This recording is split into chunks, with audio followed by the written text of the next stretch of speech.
ဒါကတော့ပထမဆုံးသောချစ်လေးတစ်ကောင်ဘလို့ဖြစ်ပေါ်လာတယ်လဲဆိုတဲ့ပုံhìnhလေးပဲဖြစ်ပါတယ်။လွန်ခဲ့တဲ့အချိန်အတော်ကြာတုန်းကရွာလေးတစ်ရွာမှာဆေးရဲတဲ့လေသမားလေးတစ်ယောက်နဲ့သူ့ရဲ့လှပလုံးနဲ့ဇနီးတဲ့လေးတို့နေထိုင်ကြပါတယ်။သူတို့ဟာရိုးရှင်းတဲ့အိမ်လေးတစ်လုံးမှာနေထိုင်ပြီးစားဝတ်နေရေးအတွက်လယ်ထဲမှာအလုပ်ကြိုးစားခဲ့ကြတာပေါ့။ဒီလယ်သမားလေးကတော့နေပူထဲမှာနေ့တိုင်းပင်ပန်းအလုပ်လုပ်ခဲ့ပြီးမြဲသူ့ရဲ့ဇနီးတဲ့လေးကတော့သူမရဲ့ရုပ်ရည်အလားပါကိုပဲဂယူဆိုင်နေခဲ့တာပါ။အင်္ဂလိပ်လည်းမကူသလိုလဲထဲမှာလည်းကူနေတာမျိုးမရှိခဲ့ပါဘူး။သူတို့ရဲ့ဘဝလေးကရိုးရှင်းပေမဲ့လေဒီအမျိုးသမီးလေးကတော့မပြောနိုင်ခဲ့ပါဘူး။သူမကသူမရဲ့ခင်မုန်းကိုငွေတွေအများကြီးရှာစီချင်နေတာပါ။ဒါမှလည်းဈေးကြီးတဲ့အလားကုန်တွေနဲ့လှပတဲ့အဝတ်အစားတွေကိုဝယ်နိုင်မှာမဟုတ်လား။ဒီလေသမားလေးကသူ့ဇနီးကိုသိချစ်တာကြောင့်သူမကိုစိတ်ချမ်းသာစေဖို့အရင်ကားထားပို့ပြီးတော့ကိုကြိုးစားပန်းစားအလုပ်လုပ်ခဲ့ပါတယ်။ဒါပေမဲ့သူဘလောက်ပဲကြိုးစားပါစေဇနီးတဲ့လူကျင်တလောက်ငွေကိုတော့မရှာပေးနိုင်ခဲ့ပါဘူး။သူ့ဇနီးကတော့တစ်ခုပြီးတစ်ခုထပ်တောင်းနေခဲ့တာပေါ့။သူမဟာသူမရဲ့ခင်မွန်းဘလောက်တောင်ပင်ပန်းနေမလဲဆိုတာကို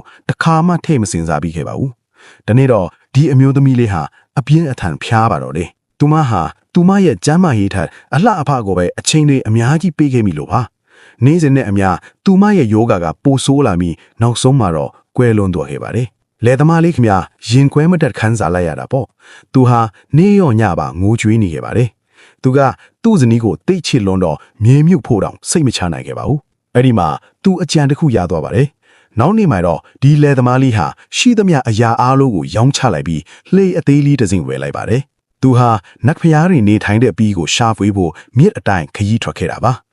နတ်ဖျားတွေကသူ့ဇနီးကိုအသက်ပြန်ရှင်းအောင်လုပ်ပေးနိုင်မယ်လို့သူယုံကြည်နေခဲ့တာပါ။သူဟာလှေကိုရက်ပေါင်းများစွာလှော့ခတ်ခဲ့ရတာပေါ့။ဒီနေ့မှာတော့မြစ်ပြင်းတစ်ခုလုံးမြူတွေအုပ်ဆိုင်သွားပြီးဘာမှမမြင်ရတော့ပါဘူး။မြူတွေပျောက်သွားတဲ့အချိန်မှာတော့တိမ်တွေကိုထိလူနီမှာမြင်မာတဲ့တောင်ကြီးတစ်လုံးကိုတွေ့လိုက်ရပါတယ်။ဒါဟာနတ်ဖျားနေထိုင်တဲ့နေရာဖြစ်ရမယ်လို့သူတွေးလိုက်ပါတယ်။သူဟာဇနီးတဲ့ရဲ့ရုပ်အလောင်းကိုထမ်းပြီးတောင်ပေါ်ကိုတက်သွားခဲ့ပါတယ်။လက်မှာတော့အဖိုးကိုတကောင်နဲ့တွေ့ခဲ့တာပေါ့။အဖိုးကနတ်ဖျားတစ်ပါးထီရမယ်လို့လေသမားလေးကပြောပြီးဖြစ်ချောင်းကုံစင်ကိုအဖိုးကိုပြောပြလိုက်ပါတယ်။အဖိုးကပြုံးပြီးမင်းကတကယ်ခင်မုန်းကောင်းတယောက်ပဲ။ဒါပေမဲ့ဘာလို့သူ့ကိုအသက်ပြင်ရှင်စေချင်ရတာလဲလို့မေးလိုက်ပါတယ်။ကျွန်တော်အတွက်တော့အရာအားလုံးပါမင်း။ကျေးဇူးပြုပြီးသူ့ကိုပြန်ရှင်းအောင်လုပ်ပေးပါလို့လေသမားလေးကတောင်းပန်ရှာပါတယ်။အဖိုးကခေါင်းငိမ့်လိုက်ပါတယ်။ကောင်းပြီလေ။မင်းရဲ့ချစ်တင်မေတ္တာနဲ့ကြိုးစားမှုကိုထောက်ထားပြီးလွှဲဝက်ချက်တစ်ခုပြုတ်ပြမယ်။မင်းရဲ့သွေး30ကိုသူ့ပါဇက်ထဲချပေးလိုက်ရင်အသက်ပြန်ရှင်လာလိမ့်မယ်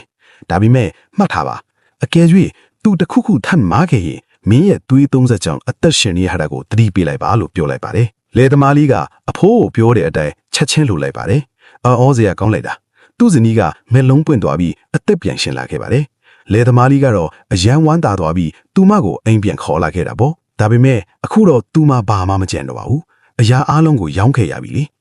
ဇနီးတဲ့ကဒါကိုမြင်တဲ့အခါစိုးရိမ်စိတ်တွေဝင်လာပါတယ်။အခုတော့သူငါအတွက်အဝတ်စားတွေနဲ့အလှကုန်တွေဘလို့ဝေပေးတော့မှလဲလို့သူမတွေးနေခဲ့တာပါ။သူတို့မြစ်အတိုင်းပြန်လာကြစဉ်မှာစီကားတဲ့စိတ်ကန်းတစ်ခုမှခဏရနာခဲ့ပါတယ်။လေသမားလေးကဈေးကိုစားစရာဝယ်ဖို့သွားခဲ့တာပေါ့။သူတို့လှေနာမှာတော့တထေးတယောက်ပိုင်ဆိုင်တဲ့ကြီးကန့်ခန်းထားတဲ့တင်မောကြီးတစ်စင်းရှိနေပါတယ်။အဲ့ဒီတထေးကြီးကလေသမားရဲ့ဇနီးကိုမြင်သွားပြီးသူမရဲ့အလှမှာမိန်မောသွားပါတော့တယ်။မင်းသာငားနဲ့လိုက်ခင်ရင်မင်းလိုချင်တာအကုန်လုံးပေးမယ်လို့တထေးကြီးကပြောလိုက်ပါတယ်။ဒီအမျိုးသမီးလေးကစိတ်လှုပ်ရှားသွားပါတယ်။သူမဟာအရာအားလုံးကိုမေ့ပစ်လိုက်ပြီးတထေးကြီးနောက်ကိုလိုက်သွားပါတော့တယ်။လဲရမလေးပြန်လာတဲ့အခါမှာတော့သူ့ဇနီးကမရှိတော့ပါဘူး။သူနေရာအနှံ့ရှာတဲ့ပြီမဲ့မတွေ့ခဲ့ပါဘူး။တနစ်ကြာသွားခဲ့ပါတယ်။တနေ့မှာတော့လဲသမားလေးကသူ့ဇနီးကိုပြန်တွေ့ခဲ့ပါတယ်။သူကသူမကိုပြန်လာဖို့တောင်းဆိုပြီးမဲ့သူမကငင်းဆန့်ခဲ့ပါတယ်။မင်းဟာကျေးဇူးမထိတတ်တဲ့သူပဲ။မင်းဟာငါရဲ့သွေး30ကြောင့်အသက်ရှင်နေရတာဆိုတာမထားပါလို့ပြောလိုက်ပါတယ်။ဇနီးတွေကရေမောဒီဒါဆိုဘာဖြစ်လဲ။အဲ့ဒီသွေးတွေကိုပြန်လိုချင်တာလား